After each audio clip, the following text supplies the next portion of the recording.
కేంద్ర ప్రభుత్వం దేశవ్యాప్తంగా ఉన్న 60 బొగ్గు బ్లాక్లను వేలం వేయడాన్ని నిరసిస్తూ ఏఐటీసీ ఆధ్వర్యంలో సింగరేణి జీఎం కార్యాలయం ముందు చేపట్టిన రిలే నిరాహార దీక్షలు రెండవ రోజు కొనసాగుతున్నాయి.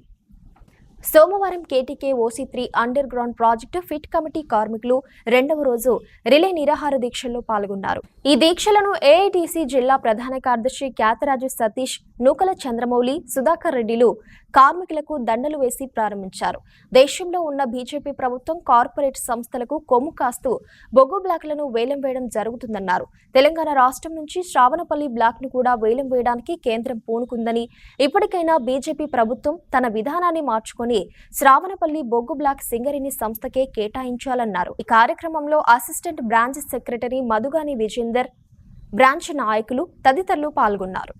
సింగరేణి కాలేజ్ వర్కర్స్ యూనియన్ ఆధ్వర్యంలో ఏఐటీసీ ఆధ్వర్యంలో రిలే నిరాహార దీక్షలు ఈ రోజుతోడు రెండో రోజు నిర్వహించడం జరుగుతుంది.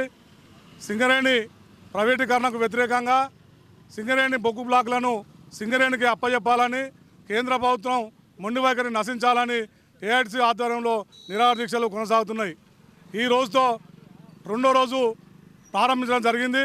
ఇప్పటికైనా కేంద్ర ప్రభుత్వం వెంటనే కళ్ళు తెరిచి సింగరేణికి సంబంధించినటువంటి సింగరేణి బొగ్గు గనులను సింగరేణికి అప్పచెప్పాలని, ఈ తెలంగాణలో ఉన్నటువంటి అతిపెద్ద పరిశ్రమ సింగరేణి పరిశ్రమ కాబట్టి ఈ సింగరేణి కార్మికులతో పాటు వివిధ ఏరియాలలో ఈ సింగరేణిని నమ్ముకొని కొన్ని లక్షల మంది జీవనోపాధి పొందుతున్నారు. కాబట్టి ఈ సింగరేణిని ప్రైవేటీకరణ చేయడానికి మేము వ్యతిరేకిస్తూ ఇప్పటికైనా రాష్ట్ర ప్రభుత్వం 50% వాటా, కేంద్ర ప్రభుత్వం 51% వాటా ఉన్నది. కాబట్టి రాష్ట్ర ప్రభుత్వం కూడా కేంద్ర ప్రభుత్వానికి వ్యతిరేకంగా పోరాడి ఈ సింగరేణి సంస్థను కాపాడాలని సింగరేణి కాలేజ్ వర్కర్స్ యూనియన్ తరఫున మేము విజ్ఞప్తి చేస్తున్నాం. కేంద్రంలో బీజేపీ ప్రభుత్వం మరోసారి అధికారంలోకి వచ్చిన తర్వాత తన యొక్క ఉనికిని చాటే విధంగా ఈరోజు మళ్ళీ తన యొక్క కుటిల ప్రయత్నాలను మొదలుపెట్టిన పరిస్థితి కనబడతా ఉంది.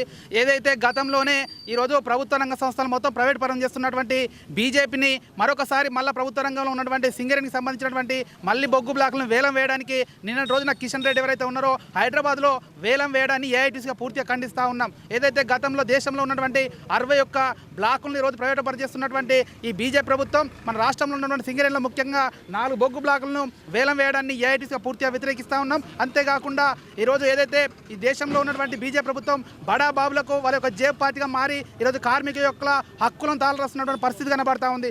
అంతేకాకుండా ఈరోజు దేశంలో 4 కోట్ల మంది కార్మికుల యొక్క ప్రయోజనాలు పక్కబెట్టి కేవలం 4 వ్యక్తుల కోసమే ఈరోజు తన యొక్క ప్రయోజనాల కోసం వాళ్ళ యొక్క కార్యాచరణ ముందు పెట్టినటువంటి పరిస్థితి కనబడతా ఉంది. దీన్ని మేము ఏఐటీసీగా అదేవిధంగా సిపిఐగా పూర్తిగా వ్యతిరేకిస్తూ ఉన్నాం. అంతేకాకుండా మొన్నటి గతంలో ఏదైతే రాష్ట్రంలో ఉన్నటువంటి టీఆర్ఎస్ ప్రభుత్వం ఈరోజు వాళ్ళ పార్లమెంట్లో వాళ్ళ యొక్క ఎంపీలతోని ఆ రోజు ఎంఎండిఆర్ చట్టానికి మద్దతుగా పలికి ఈరోజు మళ్ళీ కల్లిబొల్లి కబుర్లు చెప్పుకుంటూ మళ్ళీ ఏదో సింగరేణిలో మళ్ళీ మేము ఏదో చేసినా ఉన్నాము అన్నట్టుగా వాళ్ళ యొక్క ఉనికిని చాటుకునేటువంటి ప్రయత్నం చేస్తూ ఉన్నారు. దాన్ని సిపిఐగా అదేవిధంగా ఏఐటీసీగా పూర్తిగా వ్యతిరేకిస్తా ఉన్నాం. అంతేకాకుండా ఆ రోజు టీఆర్ఎస్ ప్రభుత్వం ఈరోజు కాంగ్రెస్ ప్రభుత్వం కూడా ఈరోజు మొన్న ఏదైతే ఆ రోజు వేలంపాటలో స్వయంగా డిప్యూటీ ముఖ్యమంత్రి ఎవరైతే ఉన్నారో భట్టి గారు కూడా పాల్గొన్నారు. మేము ఒకటే డిమాండ్ చేస్తా ఉన్నాం, ఈ రోజు ఉన్నటువంటి కాంగ్రెస్ ప్రభుత్వం కూడా మేము చేసేటువంటి ఉద్యమాలతో మేము చేసేటువంటి పోరాటాలతో మాతో కలిసి రావాలని చెప్పేసి విజ్ఞప్తి చేస్తా ఉన్నాం. లేని ఎడల టీఆర్ఎస్ పెట్టినటువంటి గతే ఈరోజు కాంగ్రెస్ కూడా పట్టించే ప్రయత్నం చేస్తామని చెప్పేసి ఈ సందర్భంగా తెలియజేస్తా ఉన్నాం.